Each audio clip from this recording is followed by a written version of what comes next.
Matahari pagi menyelinap di sela tirai kamar kos Nita, menghangatkan pipinya yang masih sembab karena tangis semalaman. Sudah 3 hari ia mengurung diri, menolak bicara dengan siapapun. Ponsel dimatikan, makanan tak tersentuh. Wajah cantiknya kini tampak kusam, bola matanya merah dan cekung.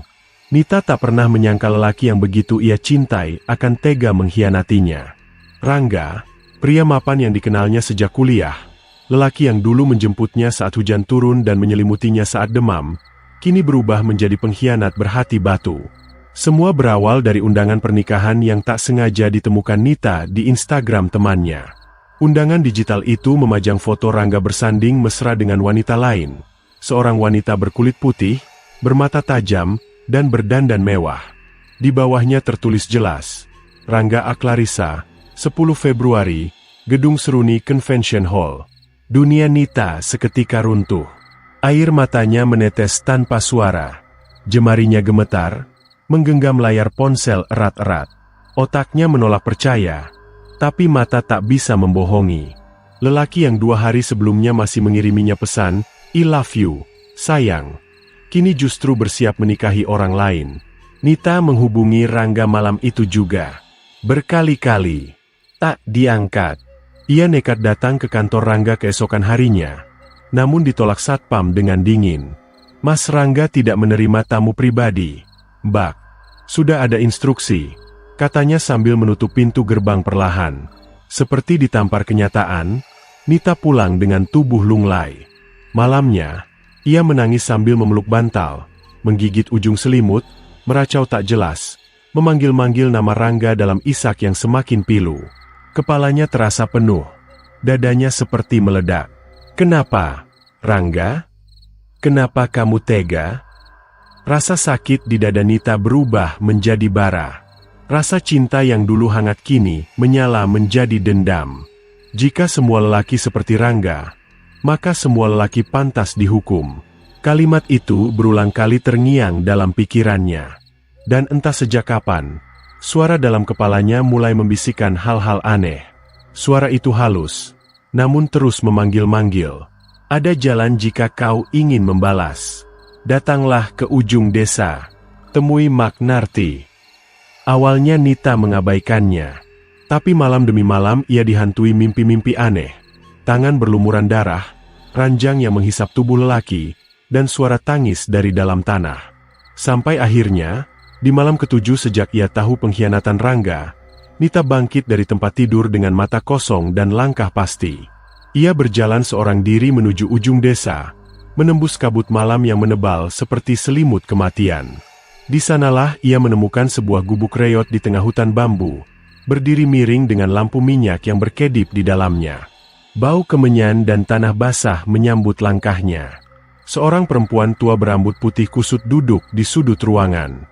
Matanya tajam, kulitnya keriput seperti batang pohon tua, dan suaranya serak ketika berkata, "Akhirnya kamu datang juga, Enduk." Nita menelan ludah. Ia tak pernah menyebutkan namanya, tapi Mak Narti seolah tahu segalanya. Ia duduk di lantai dengan tubuh gemetar, mencoba menenangkan napasnya yang memburu. "Aku ingin membalas," ucapnya lirih. "Aku ingin semua lelaki yang mempermainkan perempuan merasakan sakitnya, seperti aku." Mak Narti mengangguk pelan. Ia membuka gulungan kain berwarna hitam dari dalam kotak kayu tua. Di dalamnya ada sebongkah batu merah, sebuah cermin kecil berbingkai tulang, dan sebilah pisau karatan. "Kalau itu yang kau mau, ada satu jalan," kata Mak Narti sambil mengelus batu merah tersebut. "Tapi jalan ini tak bisa dibatalkan. Kau akan jadi cantik selamanya. Lelaki manapun akan tergila-gila padamu. Tapi kau harus menikahi mereka, dan mengorbankan bagian paling berharga dari tubuh mereka. Alat kelamin mereka harus dipotong, lalu dikubur di bawah ranjang tempat kau tidur." Nita menegang. Nafasnya tercekat. "Itu terlalu kejam." "Keinginanmu juga kejam, Enduk. Kau ingin mereka merasakan sakit? Maka tumbal itu setimpal," ujar Mak Narti tanpa emosi. "Setiap satu tumbal, wajahmu akan makin awet muda." Harta mereka akan menjadi milikmu. Tapi kau tak boleh jatuh cinta lagi. Cinta akan melemahkan perjanjian ini. Ingat baik-baik. Hening beberapa saat. Nita menunduk. Dalam pikirannya berputar wajah Rangga, tawa liciknya, dan foto pernikahan itu. Aku setuju, bisiknya akhirnya. Suara yang dulu lembut kini berubah getir. Malam itu juga, Nita menjalani ritual pertama. Ia berdiri di tengah lingkaran darah ayam hitam, dengan pisau karat di tangan. Mantra-mantra kuno dibacakan Magnarti, dan dari dalam cermin kecil, sesosok bayangan hitam muncul, tinggi, berambut panjang, bermata merah.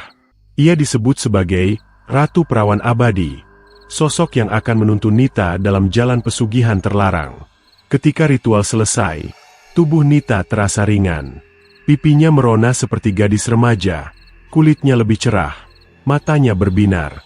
Ia tampak muda beberapa tahun, meski baru saja melakukan perjanjian dengan iblis. Ia melangkah keluar gubuk dengan langkah mantap. Mata menatap langit yang dipenuhi bintang. Dalam hatinya, dendam mulai tumbuh subur. Dan di kejauhan, bayangan Rangga perlahan mengabur digantikan wajah-wajah baru yang akan datang padanya. Satu persatu, untuk menjadi suami, lalu tumbal di bawah ranjangnya. Hari-hari setelah ritual itu berjalan tak seperti biasanya. Sejak Nita keluar dari gubuk Magnarti malam itu, ia merasa tubuhnya lebih ringan, lebih segar, dan anehnya, lebih hidup. Kulitnya yang semula kusam akibat stres kini bersinar, seakan diseka cahaya pagi. Rambutnya hitam berkilau, mata coklatnya tampak bersih dan memikat. Bahkan, orang-orang yang dulu mengabaikannya kini mulai menoleh saat ia lewat. Awalnya Nita merasa ragu. Ia menatap wajahnya lama-lama di depan cermin. Setiap inci kulitnya seolah diperbaiki oleh waktu. Tak ada lagi lingkaran hitam di bawah mata. Tak ada kerutan, bahkan bekas jerawat kecil di pipinya pun menghilang. Ia tampak seperti gadis usia 20. Padahal usianya sudah hampir 30. Cantiknya bukan seperti hasil makeup, tapi seperti sesuatu yang mengalir dari dalam. Tapi bersamaan dengan perubahan itu, Nita mulai merasakan sesuatu yang lain juga tumbuh. Daya tarik aneh, semacam aura tak terlihat yang membuat laki-laki betah menatapnya lebih lama dari biasanya. Ia bisa merasakannya, cara pandang para lelaki di warung makan, sopir ojek online, bahkan tukang kebun tetangga kosan, semua mendadak jadi ramah, perhatian, dan tak segan menawarkan bantuan. Suatu hari, seorang lelaki muda bernama Andi mendekatinya di minimarket. Ia berusia sekitar 33 tahun, tampan, santun, dan terlihat mapan. Ia menawarkan bantuan saat Nita menjatuhkan botol minyak goreng, dan sejak saat itu obrolan mengalir begitu saja. Dalam waktu 2 minggu, mereka sudah berkencan 3 kali. Dan sebulan kemudian, Andi menyatakan ingin serius dan menikahi Nita. Cepat? Sangat. Tapi semuanya seperti disusun oleh kekuatan yang lebih besar. Dan Nita sadar, inilah jalannya. Ini tumbal pertama yang dijanjikan pesugihan itu. Malam pernikahan mereka berlangsung sederhana namun elegan. Nita tampak sangat mempesona dalam balutan kebaya putih. Wajahnya bersinar seperti bulan purnama. Andi begitu bangga menggandeng istrinya. Banyak tamu undangan bahkan berbisik-bisik, memuji betapa beruntungnya Andi bisa mendapatkan istri secantik Nita. Namun di balik senyum Nita yang manis, ada rencana kelam yang sudah tersusun rapi. Malam pertama, kamar pengantin dihias kelopak bunga mawar dan lilin aromaterapi. Andi tak henti-hentinya memuji istrinya yang cantik, sementara Nita hanya tersenyum tipis. Di matanya, gairah Andi seperti pancingan terakhir sebelum ajal menjemput. Setelah beberapa saat bercumbu, Andi tertidur pulas karena ramuan tidur yang Nita larutkan dalam minuman. Saat itulah Nita membuka laci kecil di meja rias, mengambil pisau berkarat yang dulu ia bawa dari rumah Magnarti. Pisau itu tak pernah ia bersihkan, sebagaimana yang dipesankan, pisau ini hanya untuk tumbal. Jangan sekalipun kau gunakan selain itu, dan jangan dicuci. Biarkan darah menempel untuk memperkuat ikatan. Dengan tangan dingin, Nita membuka kain Andi perlahan. Ia gemetar. Ini pertama kalinya ia akan melakukan perintah pesugihan. Di dadanya ada perasaan tak nyaman, tapi wajah Rangga yang selalu muncul di benaknya membuat tangan itu tetap bergerak. Srek! Jeritan pendek terdengar, tapi tubuh Andi tak bisa bangun. Ia hanya mengerang dengan mata terbelalak dan mulut terbuka, menahan rasa sakit yang tak terbayangkan. Darah mengucur deras dari antara kakinya, membasahi spray putih yang kini berubah merah pekat. Nita tak menjerit. Ia justru menunduk, menatap alat kelamin Andi yang kini terpotong dan menggigil di genggamannya. Ia membungkus potongan itu dengan kain hitam, lalu menggali lubang kecil di bawah ranjang mereka. Proses ini sudah diajarkan oleh Mak Narti. Tanah di bawah tempat tidur adalah altar dari pesugihan perawan abadi. Disitulah semua tumbal harus disemayamkan. Setelah selesai, Nita menutup lubang itu, merapikan kembali kasur yang berlumur darah, dan berdiri memandangi tubuh Andi yang sudah sekarat. Nafasnya tersengal, wajahnya pucat seperti mayat. Dengan dingin, Nita menatapnya dan berbisik, "Maaf, ini bukan soal kamu. Ini soal semua lelaki yang mempermainkan perempuan." Andi meninggal sebelum fajar menyingsing. Pagi harinya, Nita melapor ke polisi bahwa suaminya bunuh diri. Ia menangis sekuat tenaga di kantor polisi, menyebut Andi mengalami tekanan mental dan trauma masa kecil.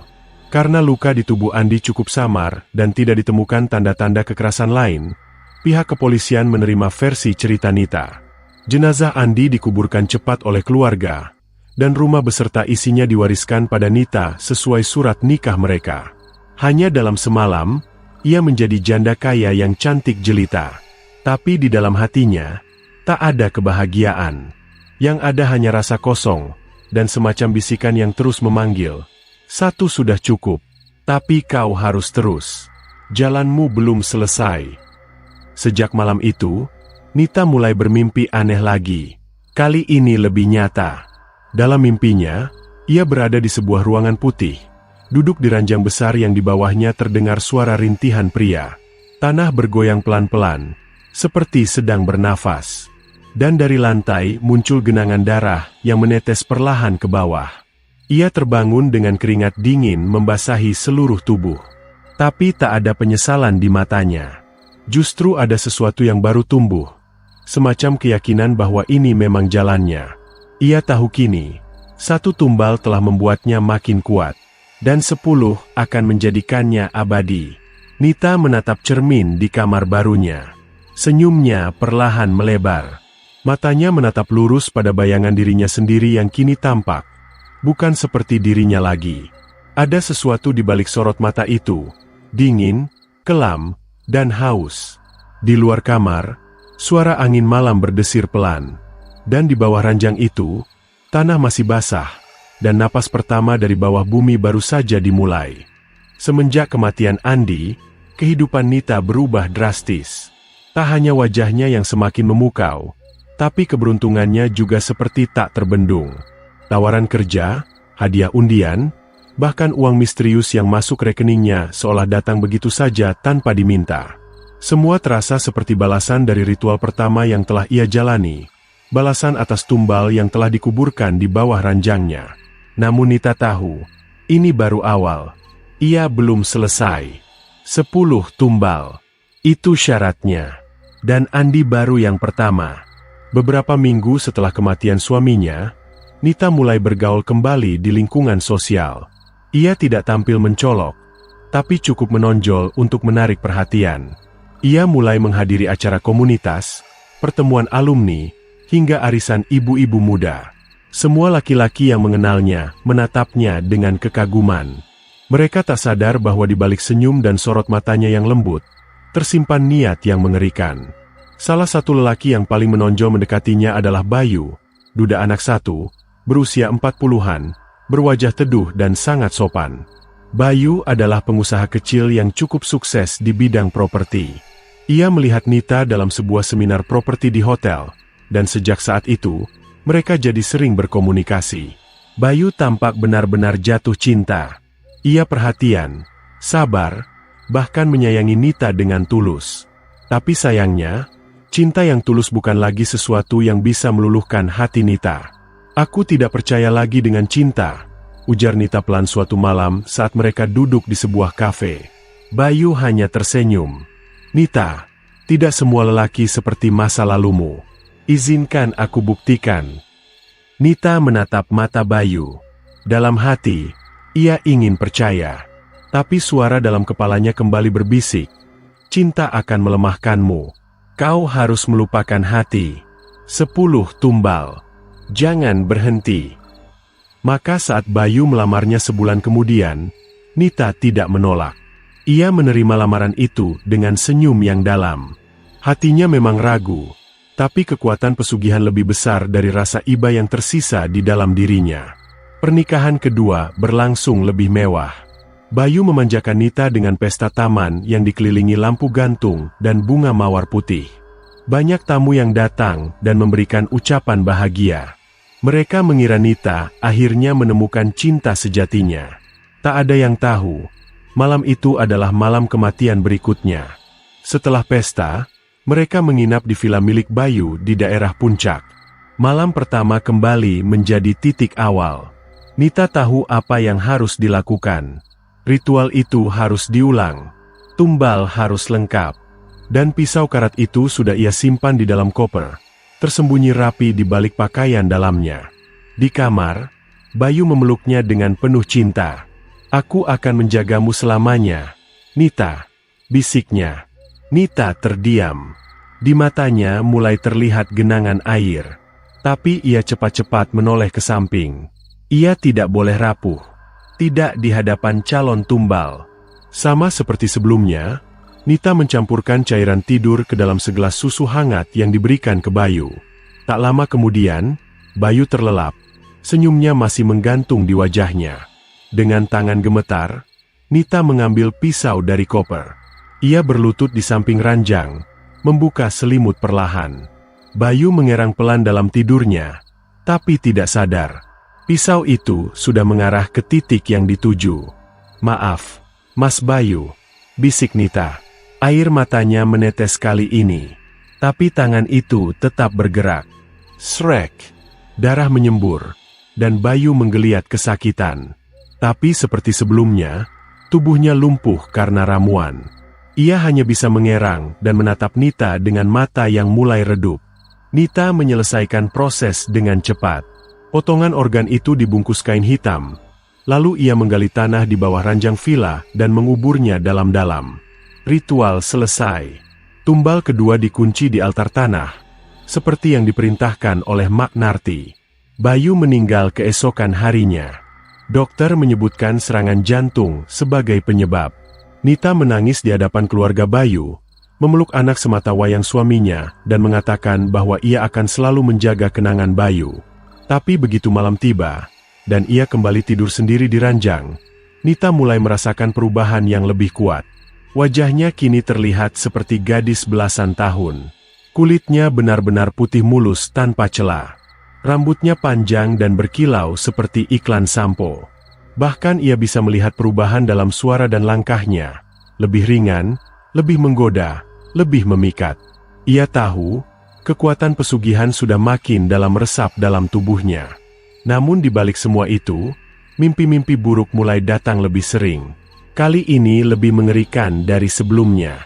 Ia bermimpi melihat 10 tangan pria muncul dari tanah, merangkak keluar dari bawah ranjang, menarik-narik spray sambil menangis minta dilepaskan. Kenapa kau bunuh kami, Nita? Kami mencintaimu. Ia terbangun dengan nafas memburu. Keringat dingin membasahi seluruh tubuh. Tapi suara itu terus terngiang meski ia sudah membuka mata. 2 sudah. 8 lagi. Jangan berhenti. Nita terduduk di tepi ranjang.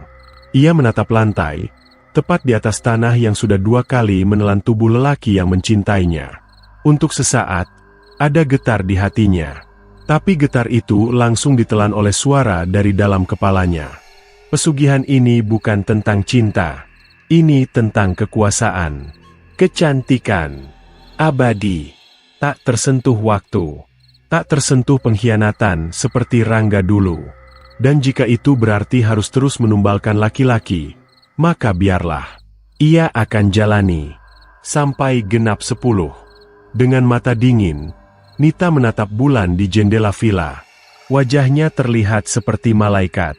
Tapi malam itu, malaikat sudah menjelma jadi iblis. Setelah 2 tumbal terkubur di bawah ranjang, Nita hidup dalam kemewahan dan kecantikan yang seolah tak masuk akal. Kulitnya makin bercahaya, tubuhnya tetap langsing meski ia makan sembarangan, dan segala urusannya berjalan lancar. Entah itu bisnis warisan dari Bayu atau uang investasi misterius yang tiba-tiba menguntungkan. Namun, di balik kemewahan itu, batinnya tidak pernah tenang. Malam-malamnya dipenuhi bisikan-bisikan dari bawah tanah. Suara lelaki mengerang, memohon, menangis. Bau tanah basah bercampur darah seolah tercium setiap kali ia hendak tidur. Kadang, di cermin kamarnya, ia melihat bayangan Bayu berdiri di belakangnya, menatap dengan mata kosong dan wajah pucat. Tapi setiap kali ia menoleh, tak ada siapa-siapa. Tapi Nita tahu, itu bukan halusinasi. Itu adalah bagian dari harga pesugihan. Dan ia harus melanjutkan. 8 tumbal lagi. Pesugihan tak mengenal ragu. Korban ketiga datang tanpa dicari. Lelaki itu bernama Reno, seorang fotografer majalah yang sedang membuat proyek tentang wanita inspiratif. Entah dari mana, Reno mengetahui kisah Nita yang disebut-sebut sebagai janda cantik sukses, yang membangun bisnis properti warisan mendiang suaminya. Reno menghubungi Nita lewat email, menawarkan sesi pemotretan dan wawancara. Nita awalnya tak terlalu tertarik, tapi saat melihat foto Reno di akun Instagramnya, lelaki tinggi, bermata tajam dan berwajah maskulin, ia langsung menerima tawaran itu. Bukan karena tertarik secara pribadi, tapi karena nalurinya berkata, ini dia yang ketiga. Pemotretan dilakukan di rumah Nita. Reno datang membawa kamera dan alat pencahayaan. Ia sopan, profesional, dan sedikit pemalu. Tapi sorot matanya tak bisa menyembunyikan kekagumannya pada Nita. Maaf, tapi kamu benar-benar cantik, Bak, ujar Reno sambil tertawa kecil, canggung. Nita hanya tersenyum, menggoda. Kalau kamu motret sambil grogi, hasilnya bisa blur, loh. Mereka bercanda ringan, dan sore itu berakhir dengan kopi dan obrolan di ruang tamu. Reno mulai tertarik, bukan hanya karena fisik Nita, tapi juga caranya bicara, ketenangannya, dan senyumnya yang entah kenapa terasa menusuk jantung. Padahal Nita tak perlu berusaha keras. Aura pesugihan membuat siapapun tunduk pada pesonanya. Dalam waktu 2 minggu, Reno kembali. Kali ini tanpa membawa kamera. Sekadar mampir, katanya, sambil membawa bungkusan nasi uduk dan gorengan. Dari sinilah hubungan mereka berkembang. Reno sering datang, kadang membantu Nita membereskan rumah, kadang hanya duduk di teras sambil ngobrol. Perlahan tapi pasti, Reno jatuh cinta. Ia bahkan pernah berkata, aku tahu kamu belum lama ditinggal suami, tapi kalau kamu siap, aku pengen serius. Nita menunduk waktu itu, tapi dalam hatinya, ia sudah tahu, waktunya mendekatkan Reno pada kematian. Malam itu hujan deras. Petir sesekali menyambar, dan rumah besar Nita terasa lebih dingin dari biasanya. Ia mengundang Reno untuk menginap dengan alasan atap kamar tamu bocor, dan ia butuh bantuan memperbaikinya keesokan pagi. Reno datang membawa jaket dan 1 tas kecil. Ia tak berpikir aneh-aneh, hanya ingin menemani Nita yang katanya sedang merasa kesepian. Tapi Nita sudah menyiapkan semuanya. Ia menghidangkan teh manis hangat, seperti biasa. Tapi kali ini, teh itu dicampur ramuan tidur. Sama seperti 2 korban sebelumnya. Saat Reno tertidur di sofa, Nita mengambil pisau karat dari laci lemari, pisau yang semakin gelap karena noda darah sebelumnya. Dengan langkah perlahan, ia mendekati Reno yang mulai terlelap. Jantungnya berdebar keras. Tangan kirinya menggenggam kain hitam untuk membungkus potongan nanti. Ritual ini makin terasa akrab, tapi tetap saja dinginnya pisau selalu membuat tubuhnya menggigil. Namun sebelum ia mulai, Reno mengerang. Nita, gumamnya lirih, tanpa membuka mata. Kamu beneran orang baik. Ya, makasih udah nerima aku. Nita terdiam. Pisau itu menggantung di udara.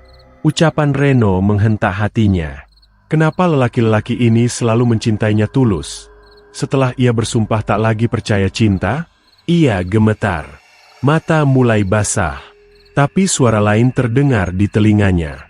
Bukan suara Reno, melainkan bisikan dari bawah ranjangnya sendiri.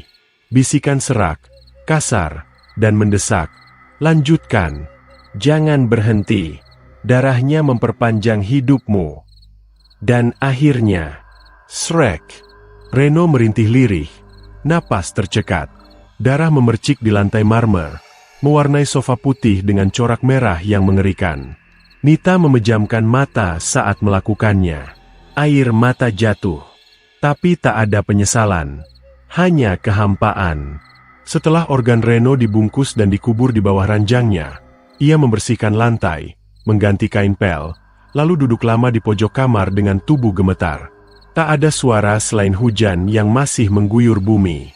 Pagi harinya, Reno ditemukan tewas di ruang tamu. Polisi datang, dan Nita menceritakan bahwa Reno tidur di sofa karena kelelahan dan mengeluh dadanya sesak. Ia menangis lagi di hadapan polisi, tangisan yang sudah ia kuasai seperti akting dalam drama sinetron. Tidak ada yang mencurigainya. Bahkan polisi menawarkan bantuan jika ia trauma sendirian di rumah. 2 hari setelah kematian Reno, uang masuk rekeningnya sebesar 2 miliar rupiah. Entah dari mana. Saat ia mengecek mutasi, pengirimnya tertulis, PT Rimba Langit Energi, perusahaan yang tidak pernah ia kenal sebelumnya. Ia menghubungi bank, tapi mereka menyatakan itu sah, warisan dari investasi almarhum Bayu, katanya. Tapi Nita tahu, itu bukan warisan. Itu bayaran atas tumbal ketiga. 3 tumbal. 3 organ pria terkubur di bawah ranjangnya. Dan malam itu, Nita tidak bisa tidur. Bukan karena takut, tapi karena tanah di bawah kasurnya mulai bergerak. Seperti ada sesuatu yang hidup, bernafas, dan tumbuh. Ia berdiri di depan cermin. Bayangan dirinya makin tak masuk akal.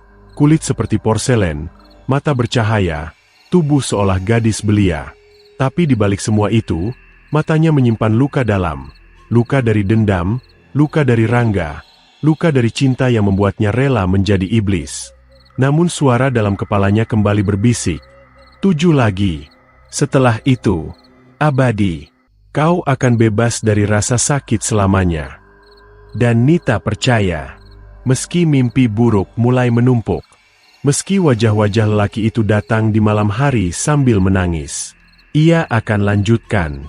Sampai darah terakhir menggenang di bawah ranjang. 3 tumbal telah dikorbankan. 3 alat kelamin lelaki yang dikubur dalam tanah basah di bawah ranjang Nita. Setiap malam, tanah itu semakin terasa hidup. Seolah berdenyut, bernafas. Kadang ia merasa ranjangnya bergoyang pelan, seperti ada yang mendorongnya dari dalam. Namun bersamaan dengan itu, pesona Nita tumbuh semakin mengerikan. Ia tidak hanya cantik, ia memesona seperti makhluk dari dunia lain. Mata-mata pria yang menatapnya bukan hanya mengagumi, tapi seperti terhipnotis. Dimanapun Nita melangkah, selalu ada yang menawarkan cinta. Dan mereka semua, lelaki dengan tubuh segar, muda, dan penuh gairah.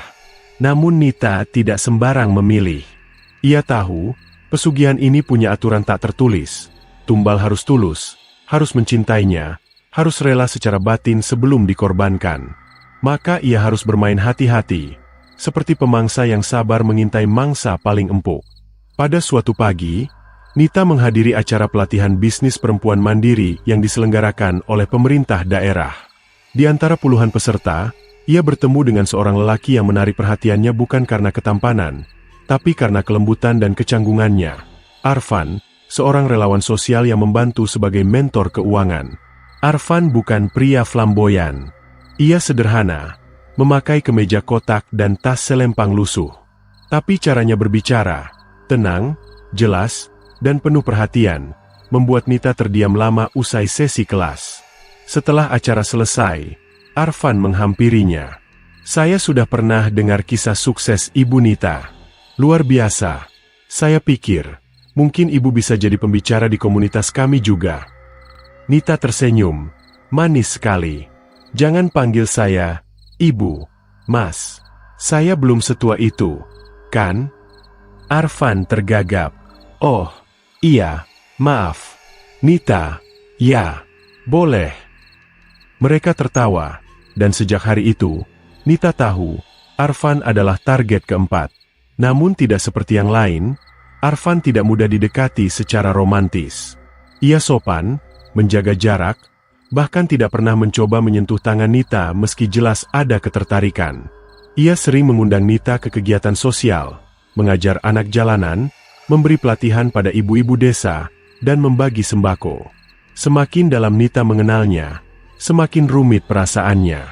Ia mulai bertanya pada dirinya sendiri, mengapa lelaki ini tidak seperti yang lain? Tapi suara pesugihan di kepalanya selalu mengingatkan, cinta itu topeng. Nita, ingat Rangga, ingat sakitnya.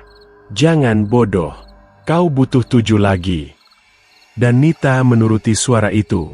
Ia mulai menciptakan momen-momen intim, mengajak Arfan makan malam, menyentuh tangannya sedikit, menatap dalam-dalam saat berbicara. Perlahan, tembok Arfan mulai retak. Dan akhirnya, di suatu malam usai mereka berbagi nasi bungkus kepada pemulung, Arfan berkata dengan suara lirih, "Nita, aku takut ngomong ini, tapi aku sudah jatuh cinta padamu." Nita terdiam.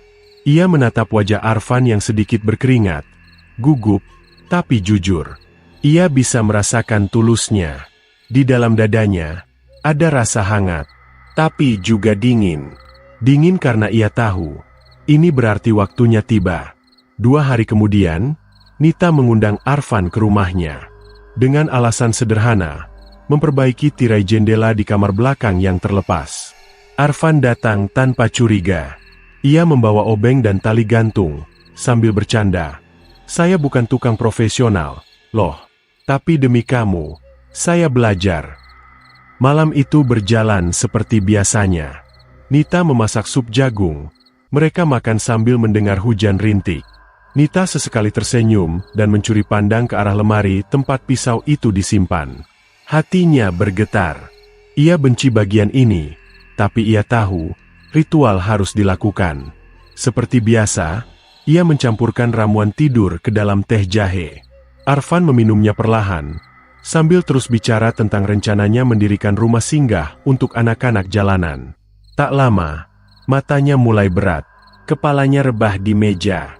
Nita berdiri perlahan, mengambil pisau dari lemari, dan membungkus kain hitam. Tangannya dingin, tapi langkahnya mantap. Kali ini, terasa berat, lebih berat dari sebelumnya. Ia duduk di samping tubuh Arfan yang sudah tak sadarkan diri. Ia menatap wajah lelaki itu lama, sangat lama. "Kenapa kamu harus seperti ini, Fen?" bisiknya, nyaris menangis. Tapi suara dari bawah lantai mulai bergetar, seperti mengingatkan, seperti mengancam. Shrek. Dengan satu gerakan, Nita melaksanakan tugasnya. Darah mengalir. Namun saat organ itu ia bungkus dan ia hendak menguburnya di bawah ranjang, tanah di sana sudah mengeras. Tidak seperti biasa. Nita menggali dengan paksa. Lalu saat lubang cukup dalam dan organ itu hendak ia masukkan, sesuatu muncul dari dalam tanah, tangan hitam berlendir. Cepat, menyeret potongan itu dan menariknya ke bawah. Tanpa suara, tanpa sisa, Nita terjatuh ke belakang. Napasnya tersengal, matanya membelalak. Untuk pertama kalinya, ia melihat langsung sesuatu dari dimensi lain. Tapi itu belum akhir. Malam itu, Arfan tidak mati. Ia terbangun. Lemah, luka di tubuhnya sangat parah. Tapi ia hidup. Dan begitu sadar, ia menyeret tubuhnya keluar dari rumah. Mengetuk pintu tetangga dengan darah berceceran. Sebelum pingsan, polisi datang beberapa jam kemudian. Tapi Nita sudah membersihkan darah dan membakar pakaian berlumur noda. Ia menutup semua jejak, menyamar seperti tidak terjadi apa-apa. Bahkan ia menyambut polisi dengan ekspresi bingung, berpura-pura tak tahu kalau Arfan datang malam itu. Anehnya, mereka percaya. Seminggu setelah kejadian itu, Nita mendapat kabar, Arfan selamat. Namun ia mengalami trauma berat dan kehilangan kemampuan bicara. Ia dirawat di rumah sakit jiwa, tidak bisa menceritakan apapun. Namun Nita tahu, itu berarti tumbal keempat gagal. Dan malam-malam setelah itu, menjadi mimpi buruk. Tanah di bawah ranjang menghitam. Bau busuk menyelimuti kamarnya. Dalam mimpinya, ia melihat Arfan berdiri telanjang dada, organ tubuhnya hilang, menatap dengan mata merah dan berkata, "Kamu gagal, Nita. Kau melanggar aturan. Kau akan dihukum." Suara dari pesugihan tak lagi lembut membisik. Kini kasar, dingin, dan menuntut. "Tumbalmu harus lengkap. Kalau tidak, tubuhmu yang akan kami makan." Dan Nita menangis malam itu. Tapi bukan karena menyesal, melainkan karena ia tahu, ini bukan lagi sekadar kutukan. Ini adalah awal kehancuran. Setelah kejadian dengan Arfan, rumah Nita berubah. Dulu rumah itu selalu hangat, beraroma wangi bunga melati, dan penuh cahaya dari jendela lebar di ruang tamu. Tapi sekarang, meski lampu menyala terang, ada kegelapan yang tak bisa disembunyikan. Bau anyir darah samar-samar tercium dari sudut-sudut kamar. Kadang terdengar suara cekikikan lirih dari bawah ranjang saat malam menjelang. Nita tak lagi tidur nyenyak. Setiap kali ia memejamkan mata, ia melihat wajah Arfan, pucat, berdarah, dan menatapnya tanpa suara. Lalu di sekelilingnya muncul 4 sosok lelaki lain. Suami-suami yang telah ia tumbalkan. Wajah mereka kosong, seperti mayat, namun mata mereka menyala merah. Menghakimi. "Belum selesai, Nita," bisik mereka dalam mimpinya. "7. Kau harus genapkan 7. Nita mulai mengurung diri. Ia jarang keluar rumah, hanya sesekali berbelanja ke minimarket dekat gang. Para tetangga mulai membicarakannya. Ada yang bilang ia kerasukan, ada yang bilang ia berilmu tinggi, bahkan ada pula yang percaya rumah Nita dihuni makhluk gaib, karena setiap malam lampunya berkedip-kedip seperti rumah kosong yang dihuni arwah. Namun Nita tak peduli. Ia hanya fokus pada satu hal, memperbaiki kesalahan. Karena Arfan masih hidup, tumbalnya dianggap gagal. Dan pesugihan yang ia ikuti tak mengenal ampun. Suara dari dalam ranjangnya mulai menuntut tumbal pengganti. Kalau tidak, nyawanya sendiri yang jadi santapan. "Berikan 1. Malam ini." Suara itu bergema dari balik ubin kamar. Darahnya harus segar. Harus mau. Dengan tubuh gemetar, Nita kembali membuka akun media sosialnya. Ia mulai menyaring pesan-pesan dari pria asing yang sering menggodanya. Salah satu yang menarik perhatiannya adalah pria bernama Yoga, seorang duda muda yang tinggal di luar kota. Dari profilnya, Yoga tampak sopan, tidak neko-neko. Dan yang paling penting, ia menulis di bionya, "Aku percaya pada cinta kedua."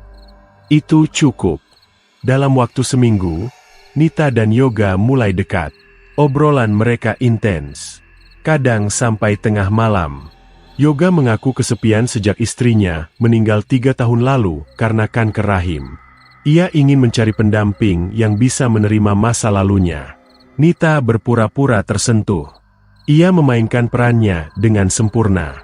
Ia mengirim foto dirinya, mengajak Yoga video call, dan berkata, "Aku juga pernah kehilangan, Yok, dan aku ingin merasakan cinta yang sebenarnya."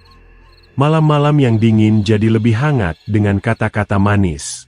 Tapi di balik semua itu, Nita mulai menyiapkan kamar. Menggali ulang tanah di bawah ranjang. Kali ini lebih dalam. Ia menebar kemenyan dan bunga kantil, seperti diajarkan si dukun saat awal ritual pesugihan. "Yang gagal tidak bisa diulang," kata si dukun dulu. "Tapi yang baru, harus lebih bersih. Jangan sampai hatimu goyah, atau pesugihan itu akan balik menyerang." Nita ingat peringatan itu, tapi hatinya mulai rapuh. Bukan karena cinta, tapi karena trauma. Wajah-wajah yang ia tumbalkan terus menghantuinya. Apalagi kini, suara-suara di malam hari makin jelas. Kadang terdengar desahan, kadang seperti suara mencakar dari bawah lantai. Akhirnya, malam yang ditentukan tiba. Yoga datang dari luar kota dengan membawa koper kecil. Ia tampak gugup tapi juga bahagia. "Aku nggak nyangka kita bisa secepat ini ketemu," katanya saat tiba di depan rumah Nita. Tapi aku merasa seperti sudah kenal kamu lama banget. Nita hanya tersenyum. Senyum yang manis, tapi tak sampai ke mata. Ia menyambut Yoga dengan tangan terbuka. Menyajikan teh dan camilan. Ia tahu benar caranya membuat pria nyaman. Obrolan mengalir. Tawa pun mengisi malam itu. Lalu, seperti biasa, Nita memulai ritual kecilnya, menuang cairan penenang ke dalam teh yang Yoga minum. Namun malam itu berbeda. Saat Yoga mulai mengantuk dan matanya sayu, tiba-tiba ia berkata, "Nita, aku tahu kamu menyimpan sesuatu. Matamu kadang seperti sedang menjerit." Nita tertegun. "Kalau kamu ingin aku pergi, aku bisa pergi sekarang. Tapi kalau kamu butuh teman, aku tetap mau di sini." Kata-kata itu menusuk dalam, tulus, dan untuk sesaat, tangan Nita gemetar. Pisau di balik meja hampir terjatuh. Tapi suara dari lantai kamar kembali terdengar. Mengerang, menuntut, cepat, darahnya sekarang. Akhirnya, Nita mengambil keputusan. Dengan langkah pelan, ia mendekati Yoga yang sudah limbung. Ia memeluk pria itu, membisikkan, "Maaf, Yok, aku juga ingin percaya cinta kedua, tapi aku terikat sesuatu yang lebih kejam dari cinta." Pisau itu ia tusukkan dengan cepat. Darah memuncrat, mengenai wajah dan baju Nita. Ia menangis dalam diam. Bukan karena sedih, tapi karena ketakutan akan suara-suara yang tak kunjung hilang. Tubuh Yoga jatuh ke lantai. Ia masih hidup, menggeliat pelan. Tapi Nita tak boleh ragu. Ia melakukan apa yang harus dilakukan, memotong bagian tubuh yang jadi tumbal. Kali ini lebih cepat, lebih dingin. Dengan sisa tenaganya, ia membuka lubang di bawah ranjang dan menaruh potongan itu di dalamnya. Tanah menyambutnya. Kali ini tidak ada tangan yang muncul. Hanya suara desis panjang seperti napas lega. Tumbal kelima, diterima. Setelah itu, rumah Nita kembali tenang. Tapi bukan tenang yang biasa. Ini seperti tenang sebelum badai. Tanah di bawah ranjang tetap berdenyut. Tapi baunya tak lagi busuk. Justru lebih amis, seperti darah segar. Nita mulai merasa tubuhnya berubah. Ia tak pernah sakit. Kulitnya semakin halus. Orang-orang mulai memanggilnya dengan sebutan, perawan abadi. Bahkan beberapa perempuan dari desa sebelah datang untuk belajar kecantikan darinya, tanpa tahu bahwa kecantikan itu dibeli dengan darah dan daging manusia. Namun di balik wajah cantiknya, Nita tahu dirinya makin hancur. Tidurnya tetap terganggu. Kini bukan hanya suara-suara, tapi juga bayangan Yoga yang berdiri di pojok kamar setiap malam. Berdarah, tapi tersenyum, seperti berkata, "Kamu akan menyesal, Nita. Cinta itu pernah datang, tapi kamu pilih kutukan."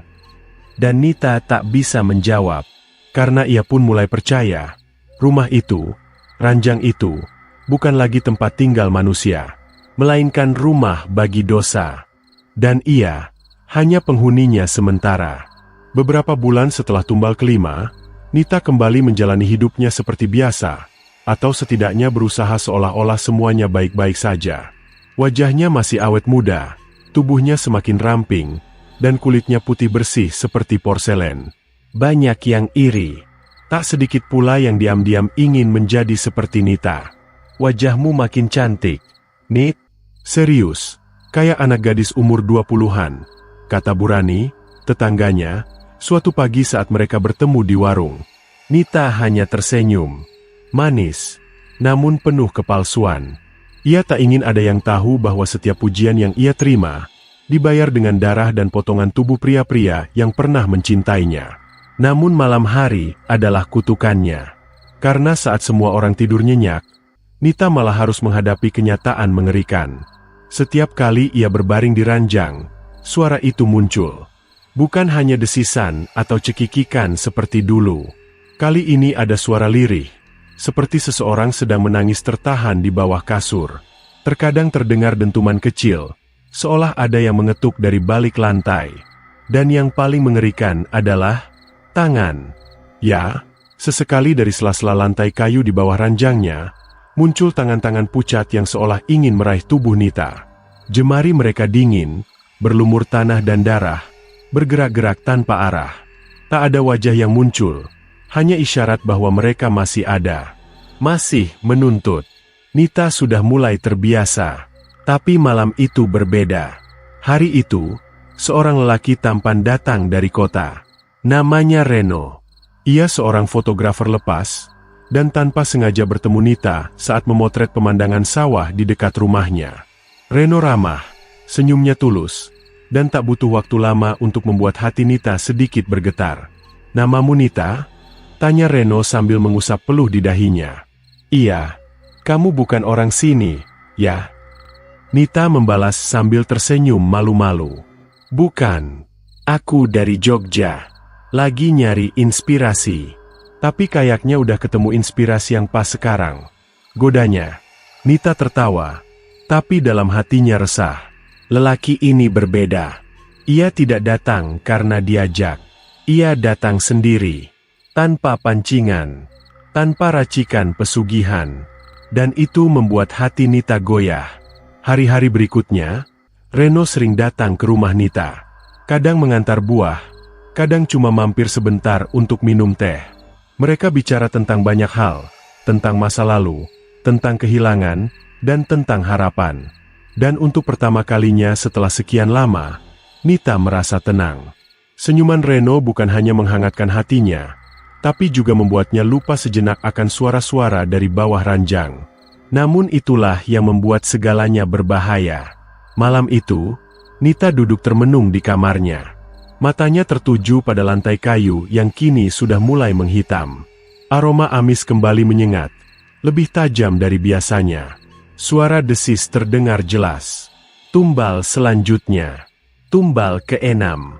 Sekarang, Nita menutup telinganya. Ia tak ingin mendengar.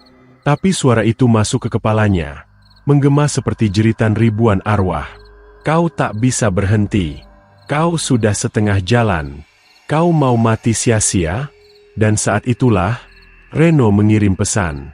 "Besok aku mau ngobrol serius ya. Aku pengen ngenalin kamu ke ibuku." Jantung Nita mencelos. Jemarinya gemetar saat membaca pesan itu. Ini bukan sekadar hubungan biasa. Reno ingin serius. Ingin menikah. Dan disinilah kutukan itu menampakkan wajah aslinya. Setiap laki-laki yang tidur di ranjang Nita sebagai suami, akan jadi tumbal. Akan kehilangan alat kelaminnya. Akan dikubur di bawah ranjang itu. Apakah Nita siap membunuh Reno? Keesokan harinya, Reno datang dengan pakaian rapi. Membawa sekotak kecil berisi cincin. "Aku tahu ini cepat, Nit, tapi aku ngerasa kamu beda. Aku siap kalau kamu pun mau," katanya sambil berlutut. Nita tak menjawab. Matanya berkaca-kaca. Tapi akhirnya, ia mengangguk. Pelan. Lalu memeluk Reno erat. Di luar, langit mendung. Burung gagak mulai berkumpul di atap rumah. Dan di dalam rumah, suara-suara dari lantai kamar berbisik. Akhirnya, pengantin malam ke-6. Malam pertama pernikahan mereka bukan malam biasa. Nita mengenakan gaun tidur putih yang tipis. Duduk di ranjang dengan rambut tergerai. Reno masuk ke kamar dengan senyum bahagia, tak menyadari bahwa dirinya sedang masuk ke dalam sarang maut. Namun kali ini, Nita ragu. Saat Reno mencium dahinya, Nita hanya memejamkan mata. Saat Reno mulai membuka kancing bajunya, Nita berbisik lirih. "Yok, kamu yakin mau tidur di sini?" "Kenapa?" tanya Reno lembut. "Takut aku mimpi buruk? Aku cuma ingin dekat sama kamu, Nit." Air mata Nita menetes. Reno menatapnya dalam-dalam. Tapi sebelum ia sempat berkata lebih, lampu kamar mati. Gulita. Sunyi. Lalu muncul suara berdesis dari bawah ranjang. Kali ini lebih keras dari biasanya. Suara itu seperti lolongan makhluk purba, lapar dan marah. Dan tiba-tiba, lantai kayu di bawah ranjang retak. Reno kaget, berdiri dengan cepat. Apa itu? Tapi Nita hanya bisa menjerit. Sebelum ia sempat menarik Reno keluar kamar, Dari bawah ranjang menyembul sesuatu. Sebuah tangan, berlumur darah dan tanah, menarik kaki Reno dengan paksa. Arg! Reno meronta, tapi cengkeraman tangan itu luar biasa kuat. Nita berusaha menolong, tapi tubuhnya terpaku. Ketakutan membekukan kakinya. Ia hanya bisa menatap saat Reno diseret ke bawah ranjang yang kini menganga seperti mulut monster.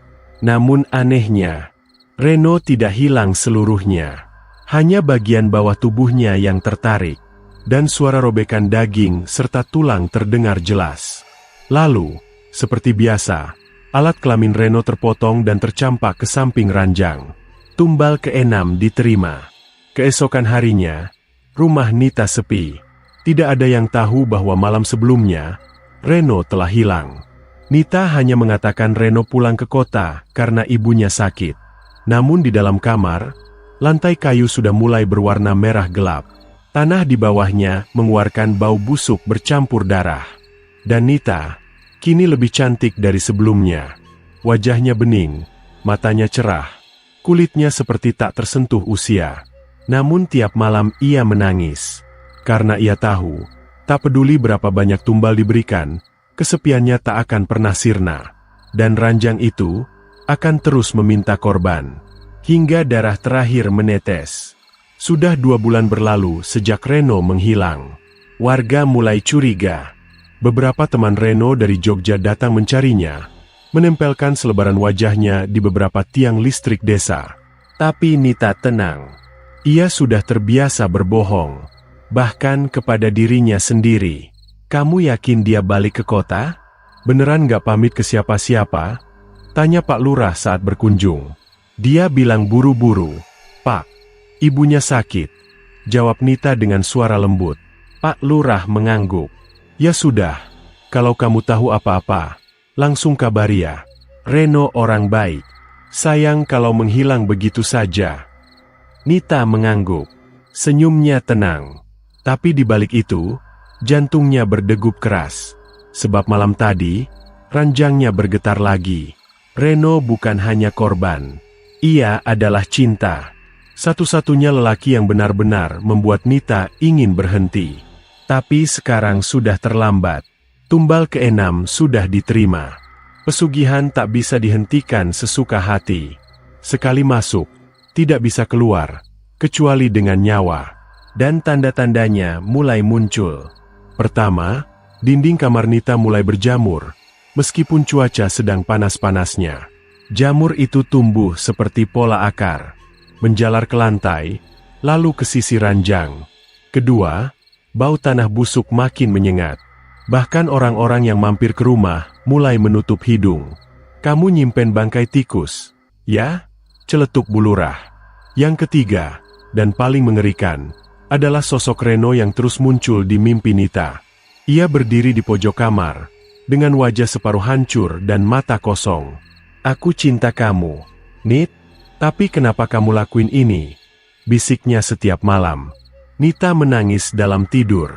Setiap kali terbangun, tubuhnya dingin, rambutnya basah karena keringat. Ia tahu, roh Reno tidak tenang. Dan ia tahu, ia belum selesai. Tumbal ke-7 harus dipenuhi. Kalau tidak, pesugihan akan menuntut dirinya sendiri sebagai ganti. Hari itu, seorang pemuda desa bernama Gilang datang memperbaiki atap rumah Nita. Ia sopan, pendiam, dan sangat menghormati Nita. Gilang sudah lama menyukai Nita, meski tak pernah berani mengungkapkan. Bagi Gilang, Nita adalah wanita paling sempurna, cantik, mandiri, dan misterius. Saat Nita menyodorkan teh manis, tangan mereka bersentuhan. Gilang tersenyum malu-malu. Makasih, Mbak. Kamu kerja sendiri? Tanya Nita sambil duduk di teras.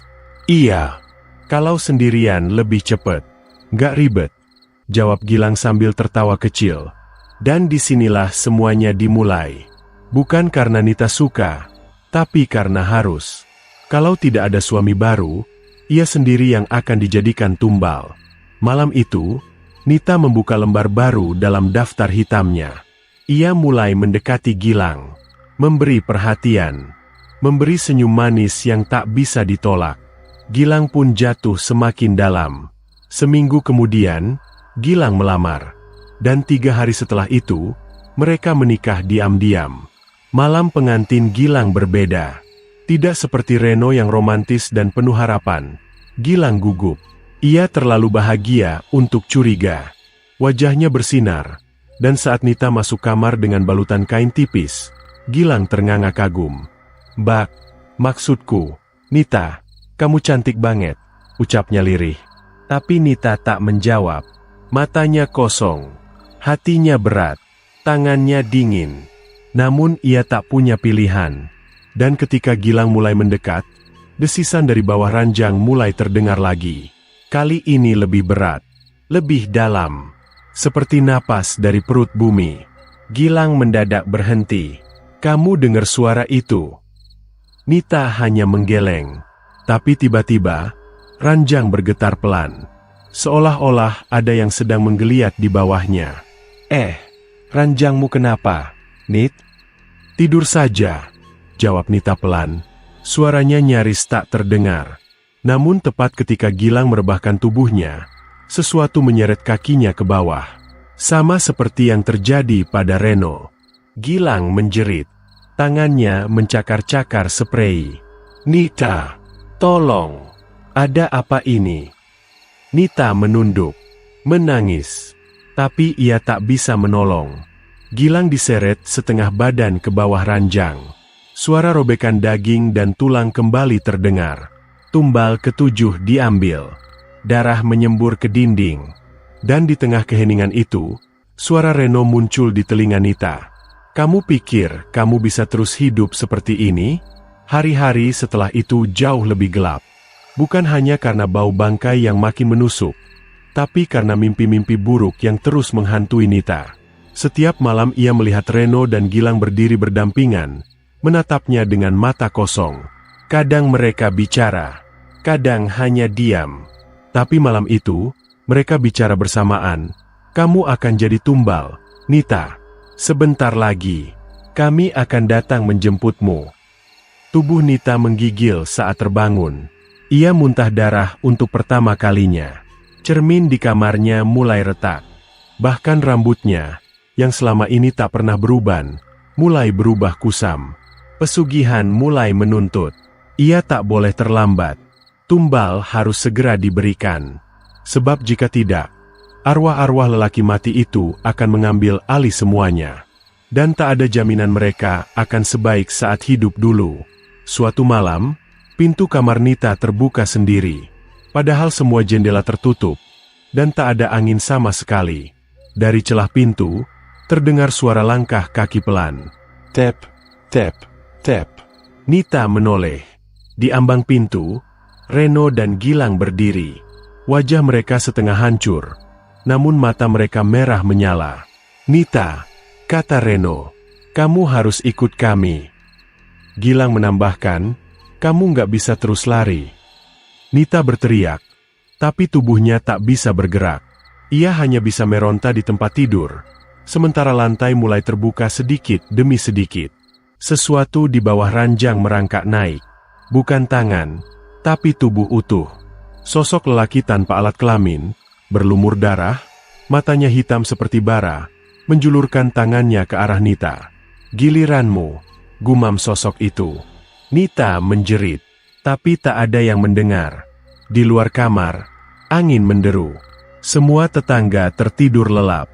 Dan di dalam kamar, ranjang itu kembali bergetar, membuka rahang kematian yang selama ini menjadi tempat Nita menyimpan rahasia dan dosa.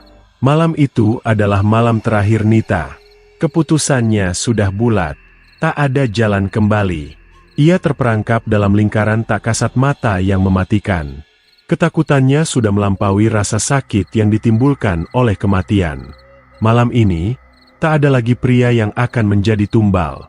Semua yang tersisa adalah harga yang harus ia bayar. Lantai kamar berderit, bergetar hebat. Ranjang yang dulunya kokoh itu mulai terbelah. Seolah-olah tubuh Nita sedang menarik segalanya ke dalam dirinya sendiri. Bau darah semakin menyengat. Suara jeritan arwah-arwah lelaki yang telah mengorbankan hidup mereka demi pesugihan itu semakin jelas terdengar. Aku nggak bisa lagi. Reno, Gilang, suara Nita terdengar putus asa. Ia merangkak mundur dari ranjang, berusaha melarikan diri dari bayang-bayang kelam yang mengejarnya. Di depan pintu, dua sosok hantu tampak berdiri, Reno dan Gilang. Wajah mereka mengerikan, penuh dengan luka robek dan darah yang tak pernah berhenti mengalir. Namun, ada satu hal yang tak bisa Nita hilangkan dari pikirannya. Mereka adalah lelaki yang pernah ia cintai. Mereka adalah bagian dari masa lalunya. Dan meskipun wajah mereka kini penuh kematian, di mata Nita, mereka tetap bagian dari dirinya. "Kenapa kamu lari, Nita?" tanya Gilang dengan suara serak. "Kamu nggak bisa lari dari dosa ini. Semua ini karena kamu, Gilang," seru Nita. Suaranya memecah keheningan malam. "Kenapa kamu harus datang? Kenapa kamu harus jadi bagian dari permainan ini?" Gilang menggelengkan kepala. "Aku nggak tahu. Aku hanya ingin bersama kamu. Tapi sekarang aku tahu, kamu tak akan pernah bebas. Kalian tak bisa bebas dari kutukan itu." Nita terisak. Ia ingin berteriak, ingin melepaskan semua yang ada dalam hatinya. Tapi apa yang bisa ia lakukan? Ia sudah berjanji. Setiap lelaki yang datang, setiap cinta yang tumbuh, selalu berakhir sama. Selalu berakhir dengan darah dan penderitaan. Dan malam ini, Nita tahu, ia akan menjadi bagian dari mereka. Ia akan menyusul mereka, dikuburkan dalam tanah yang sama. Waktu terus berjalan, tetapi Nita tetap terpaku di tempatnya, tak bisa bergerak. Matanya terbuka lebar, menatap dua sosok hantu yang perlahan-lahan mendekat. Mereka mengulurkan tangan mereka yang sudah mulai membusuk, seperti ingin menarik Nita masuk ke dalam dunia mereka. Tapi sebelum mereka bisa menyentuh Nita, suara dari bawah ranjang semakin mengerikan. Suara itu bukan lagi hanya desisan atau cekikan, tetapi kini terdengar seperti jeritan ribuan arwah yang terperangkap dalam ruang gelap. Dan dari celah lantai yang terbuka, sosok-sosok hitam mulai merayap keluar. Mereka tak bisa dikenali, tubuh mereka hancur dan rusak, hanya sebuah bayangan gelap dengan mata merah yang bersinar penuh amarah. Semua arwah yang telah Nita kubur, semua pria yang pernah menjadi tumbal, kini bangkit. Mereka datang untuk menuntut balas, untuk meraih apa yang menjadi hak mereka. Mereka datang untuk merenggut jiwa Nita. "Tidak, tidak!" Nita teriak, meronta, tapi tubuhnya semakin lemas. Sesuatu yang berat dan dingin menekannya ke lantai. Semua arwah itu mengelilinginya, menariknya semakin dalam ke dalam tanah. Di luar kamar, suara hujan mulai turun dengan deras. Angin menderu, menghembuskan daun-daun kering yang berguguran. Rumah Nita tampak seperti dilanda badai. Semuanya berputar. Semuanya hancur. Nita tidak pernah tahu bahwa pesugihan ini memiliki harga yang lebih tinggi dari sekadar nyawa orang lain. Tumbal demi tumbal, pengorbanan demi pengorbanan. Semua itu tidak bisa menyelamatkan hidupnya. Pada akhirnya, siapa yang akan menyelamatkannya? Namun pada malam terakhir itu, semuanya terlambat. Di bawah ranjang, bumi terbuka, dan tangan-tangan yang terbuat dari tanah dan darah menarik Nita masuk. Setiap serat tubuhnya terasa terlepas satu persatu. Tidak ada rasa sakit yang lebih dalam daripada ini. Seluruh tubuhnya terasa terseret ke dalam kegelapan. Dan di tengah kegelapan itu, ia mendengar suara lelaki-lelaki yang telah ia bunuh dengan pesugihan ini. Suara mereka kini menyatu dalam satu kesatuan. "Kamu ingin bebas, Nita?" Suara Reno terdengar. Suara itu seperti datang dari setiap sudut. "Kamu ingin lari dari kami? Tapi kami selalu ada di sini, Nita. Selalu ada. Di bawah ranjangmu, di dalam hatimu, di setiap langkahmu. Kenapa? Kenapa kalian tidak pergi?" Nita menangis. "Kenapa kalian masih di sini?" "Karena kamu tak pernah benar-benar menghargai kami," suara Gilang terdengar kali ini. "Kamu hanya menggunakan kami untuk kesenanganmu. Kami adalah tumbal-tumbalmu, Nita. Kami adalah darah yang telah kamu tumpahkan. Kamu adalah pembunuh kami." Saat itu, Nita sadar, ia tidak akan pernah bebas. Tidak ada jalan kembali. Arwah-arwah itu akan terus mengejarnya. Dan apapun yang ia coba lakukan, semuanya sia-sia. Dengan satu teriakan terakhir, tubuh Nita akhirnya hilang. Arwahnya diserap oleh kegelapan yang memeluknya dengan erat. Di pagi hari, rumah Nita tampak sunyi. Warga desa mulai berdatangan, penasaran dengan kejadian yang tak pernah mereka ketahui.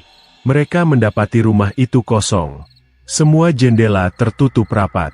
Tak ada tanda-tanda kehidupan. Namun, di bawah ranjang Nita, tanah itu tampak bergolak, dan bau busuk mulai menyebar lagi. Di balik lantai kayu yang rusak, sosok-sosok gelap bergerak, menunggu untuk menarik korban baru. Nita sudah tak ada lagi, tapi kutukannya tak akan pernah berakhir. Pesugihan itu terus berjalan, dan siapapun yang mencoba menantangnya akan terjerat dalam lingkaran yang sama. Begitu seterusnya, selamanya. Dan mungkin, pada suatu hari nanti, seseorang yang naif akan datang ke rumah itu, dan pesugihan ini akan menemukan tumbal baru.